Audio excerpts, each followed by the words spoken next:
आज सदन में महंगाई के मुद्दे को लेकर जब हमने चर्चा की मांग करी तो सरकार ने खारिज करी। नेता विपक्ष माननीय मल्लिकार्जुन खड़गे जी के नेतृत्व में हम ये चर्चा चाहते थे, उन्होंने खारिज करी और उसका हमने विरोध किया।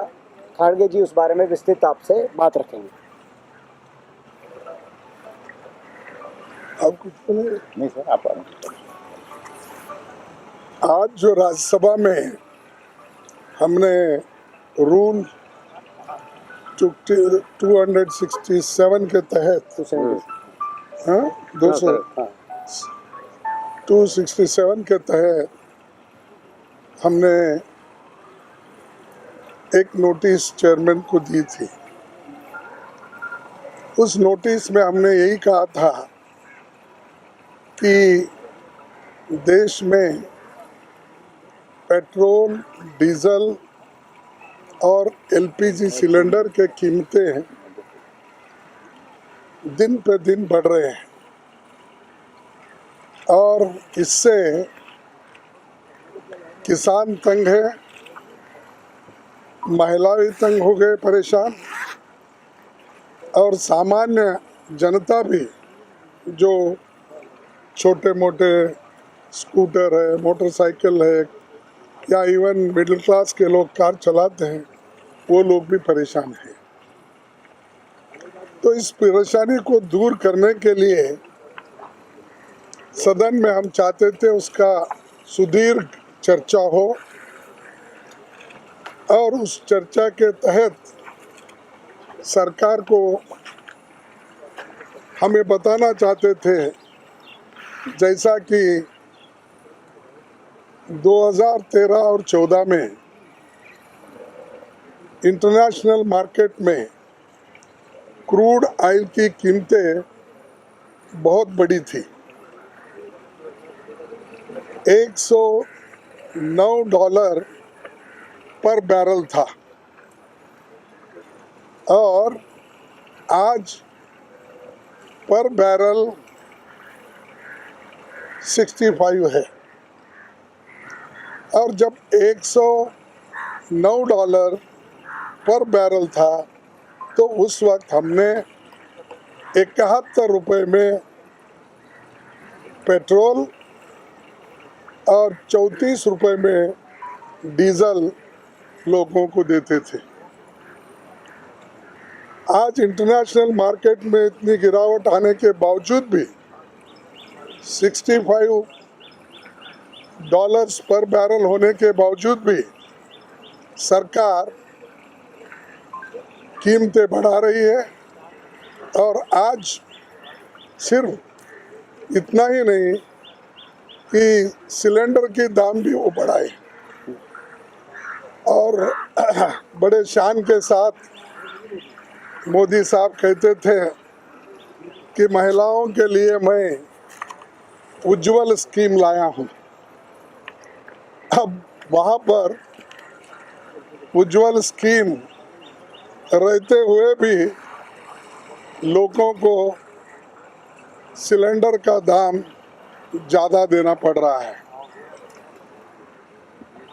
आज ये जो पेट्रोलियम प्रोडक्ट के दाम जो बढ़ रहे हैं, इससे कम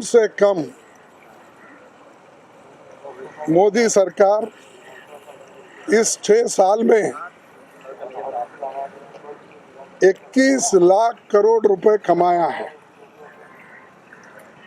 जब 21 लाख करोड़ रुपए आपने कमाया है, वो पैसा गया कहाँ, किसके लिए दिए, कहाँ पर दिए? एक तरफ तो बड़े बड़े कॉरपोरेट कंपनीज जिनके आपने कॉरपोरेट टैक्स काटा और जिससे 1,25,000 करोड़ रुपए का नुकसान सरकार को हुआ इस 6 साल में। तो एक तरफ तो अमीरों को उनका बोझा कम कर रहे हैं, हल्का कर रहे हैं, और दूसरी तरफ महिलाओं पे, मिडिल क्लास लोगों पे, सामान्य जनता पे इतना भार डाल रहे हो वो कोई ऊपर उठ रहा नहीं। और उसके वजह से इस पेट्रोल डीजल गैस की महंगाई के वजह से हर चीज महंगी हो रही है। खाने पीने की चीज भी लो, चाहे जितने भी आवश्यक वस्तुएं हैं उनके भी प्राइसेस आज दिन ब दिन बढ़ रहे हैं। तो ये जो जनता में आज आक्रोश है उसको सदन में हम उठाकर चर्चा करना चाहते थे, लेकिन उसको मना किया गया। सरकार तैयार नहीं थी और सरकार उसके लिए अपनी बात भी नहीं रखी।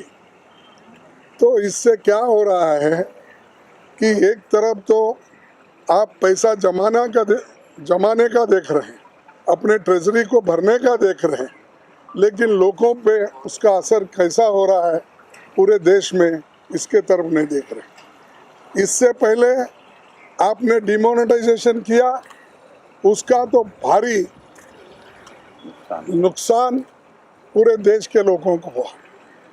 फिर उसके बाद बगैर सोचे समझे लॉकडाउन किया, उससे तो देश के सारे वर्कर परेशान हो गए और हर जगह आज लोग परेशानी से नज़र आते हैं। तो कोविड के ज़माने में जो आर्थिक स्थिति तितर बितर हो गई है, इसको और भी तितर बितर करने का काम मोदी ने किया है, मोदी सरकार ने किया है। और ऐसे चीज़ों को, ऐसे मुद्दों को जब हम उठाना चाहते हैं तो उसको वहाँ पर हमको समय नहीं दिया जाता है। तो इसीलिए हम ये चाहते हैं कि इन मुद्दों को उठाने के लिए, इसके ऊपर चर्चा करने के लिए, बहस करने के लिए समय दिया जाए। इसके लिए हम सदन में लड़ रहे हैं और जितने भी कांग्रेस पार्टी के नेता लोग हैं या हमारे जो राज्यसभा मेंबर्स हैं और दूसरे पार्टी के भी राज्यसभा सदस्य जो है इससे हमसे सहमत है, वो भी इस एजिटेशन में, इस जो हम जो ये चळवळ कर रहे हैं इसके बारे में वो भी सहमत होकर कोऑपरेट कर रहे हैं। 1 बजे जाइए। तो मेरा कहने का मकसद यही है, फिर हम सदन को अब तो अर्जन किया है, तो फिर 1 बजे को हम मिल रहे हैं, फिर हमारा एजिटेशन जारी रहेगा। और जो चीज़ मैंने बताया कि सारे मुल्क में, बड़े बड़े डेवलप्ड कंट्रीज में भी इतना जो एक्साइज ड्यूटी और जो भी सेस है नहीं लगा जो हमारे ऊपर लगा है। अरे पहले तो हम यूपीए गवर्नमेंट में सिर्फ 10 रुपये एक्साइज ड्यूटी होती थी, आज यहाँ पर 33 रुपये है। और जिस जगह सिलेंडर की कीमत सब्सिडीज़ की होती थी 400 से ऊपर रुपये, आज 600 से ऊपर हो गया है। नॉन सब्सिडीज़ के भी सिलेंडर के दाम बढ़ गए हैं। तो ये सारी चीज़ें लोगों को मालूम करवाना और लोगों के ध्यान खींचना, इसीलिए हमारा जो ये प्रोटेस्ट चल रहा है और प्रोटेस्ट हम करते रहेंगे। और इसके बारे में सोनिया गांधी जी भी 21 तारीख को उन्होंने अपना पत्र लिखा है, कहा है कि ये सामान्य जनता को इसका बहुत बड़ा बोझ हो रहा है, इसीलिए इसको 2013-14 में जो कीमतें थे उस कीमत पर इसको वापस लाई है, बैक। इसीलिए उन्होंने सारी चीज़ें उसमें उन्होंने बताई किस ढंग से लोगों को इसकी तकलीफ हो रही है, किस ढंग से विद्यार्थियों के ऊपर इसका परिणाम हो रहा है और कोविड की मार के वजह से फिर आर्थिक स्थिति क्या हो गई। ये सारी चीज़ें उन्होंने अपने खत में भी मोदी जी को लिखकर अवगत कराया है। इसके बावजूद भी सरकार उसके बारे में कोई बोल रहे नहीं, बात भी नहीं कर रहे, लेकिन हम जो लड़ाई जारी रखेंगे और लड़ते रहेंगे। धन्यवाद। इसमें एक दो लोग और बात करेंगे। अभी दीपेंद्र हुड्डा जी राज्यसभा मेंबर हैं, वो बात करेंगे 2 मिनट, फिर उसके बाद अखिलेश प्रसाद सिंह जी बात करेंगे। जैसे कि अभी हमारे नेता प्रतिपक्ष माननीय खाड़गे साहब ने आपके बीच में रखा, महंगाई से आज सारे भारतवासी त्रस्त हैं, जिसमें आज किसान भी, जैसा बड़ी चोट महंगाई की किसान पे भी पड़ी है। जिस किसान को कहा था कि आमदनी दुगनी करेंगे, 2016 में ये वायदा था कि 2022 तक आमदनी दुगनी करेंगे, 2021 हो गया, मगर फसल का दाम 2016 से 2020 तक फसल का दाम मात्र 30%, धान और गेहूं का दाम बढ़ा है, मगर डीजल का दाम 89%, मतलब 30% फसल का दाम बढ़ा इस दौरान, और 90% डीजल का, पेट्रोल का दाम बढ़ गया इस दौरान। तो किसान तो उतना भी नहीं किसान कमा पा रहा जो 2016 में कमा पा रहा था। उसकी आमदनी दुगनी आप कैसे करेंगे? उसके तो खर्चे और महंगाई दुगनी हो गई, उसका भाव तो उस अनुपात में बढ़ा नहीं।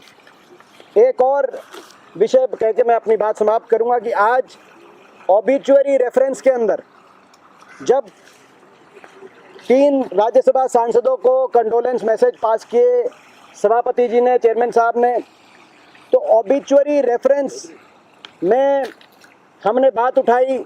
मैंने स्वयं ये सारी तस्वीरें सदन के सामने रखी। ये उन 273 किसानों की तस्वीरें हैं जिन किसानों की जान इस आंदोलन में कुर्बान हो चुकी, जिसमें से 2 किसानों की कल भी, एक ने सुसाइड किया, आत्म बलिदान किया, अपने प्राणों की आहुति दी, और दूसरे 32 वर्षीय एक किसान की मृत्यु हुई। तो अभी तक 273 किसानों की जानें कुर्बान हो चुके हैं इस आंदोलन में, जो किसान आंदोलन चल रहा है। और मैंने सदन के सामने सभापति जी के आगे आग्रह किया कि कम से कम एक शब्द या एक वाक्य सरकार की नहीं तरफ से नहीं तो सदन की तरफ से, उनकी तरफ से सहानुभूति के, जब हम एक जो एक्स राज्यसभा मेंबर हैं या एक्स लोकसभा मेंबर हैं, एक्स मेंबर ऑफ पार्लियामेंट हैं, उनके लिए हम पूरा उनका जीवनी हम याद करते हैं, उस बात के लिए हम शामिल हैं, उस बात में उनके शोक प्रस्ताव में हम शामिल हैं।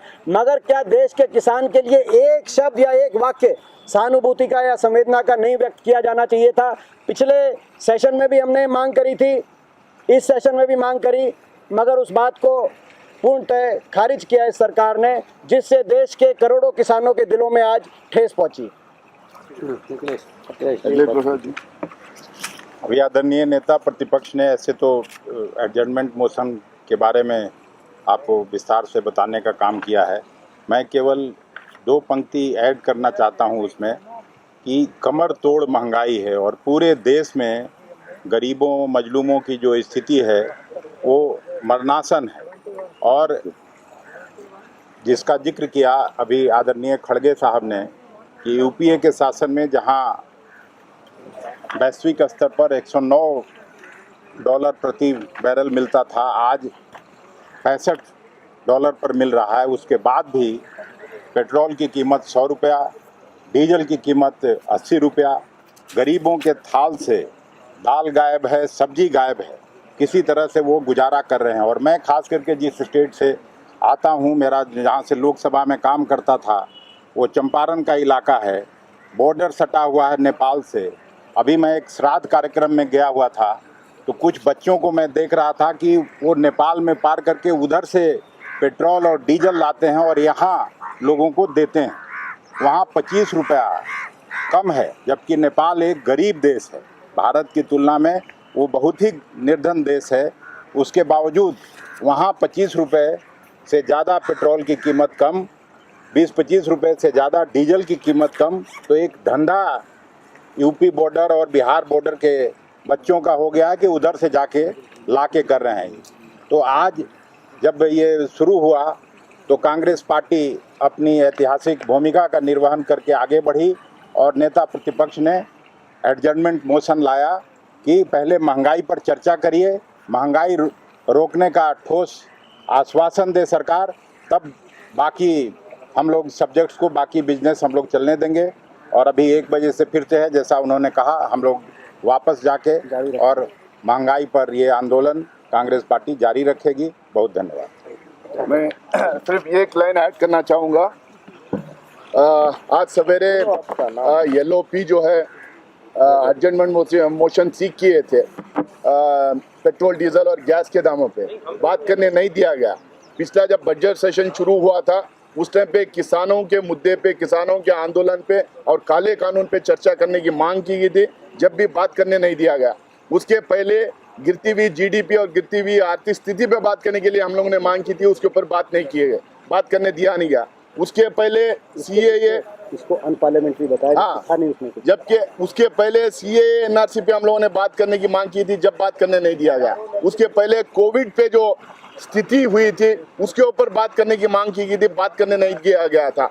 उसके पहले नोटबंदी पे बात करने की मांग की गई थी, जब भी बात करने नहीं दिया गया था। हम सिर्फ इतना पूछना चाहते हैं सरकार को, हमारी पार्लियामेंट्री डेमोक्रेसी में बहस के लिए, बातचीत के लिए, सवाल उठाने के लिए कोई जगह है या नहीं, कोई स्पेस है या नहीं। ये जिस तरह से चला रहे हैं, आज जब हम लोगों ने स्लोगन जब मांग की और जब स्लोगन लगा रहे थे तो वहां पे ये बोला गया कि ये अनपार्लियामेंट्री है। अगर हम वहां पे मांग नहीं करेंगे बहस की, जनता के इश्यूज नहीं उठाएंगे, जनता की बात सदन में नहीं कर पाएंगे, तो फिर पार्लियामेंट्री डेमोक्रेसी है किस लिए? अगर ये अनपार्लियामेंट्री है तो पार्लियामेंट्री क्या है? तो क्या ये करना चाहते हैं? ये जिस तरह से ये सदन को चला रहे हैं, जिस तरह से आम आदमी की आवाज को खत्म करना ये चाह रहे हैं, ये निंदनीय है, कंडेमनेबल है। 1 बजे तक का अभी एडजर्नमेंट हुआ है, 1 बजे के बाद फिर हम इसको जारी रखेंगे। अगर जब भी बात करने नहीं देगी तो कल भी हम लोग जो है इस मुद्दे को लेकर हम आवाज उठाएंगे।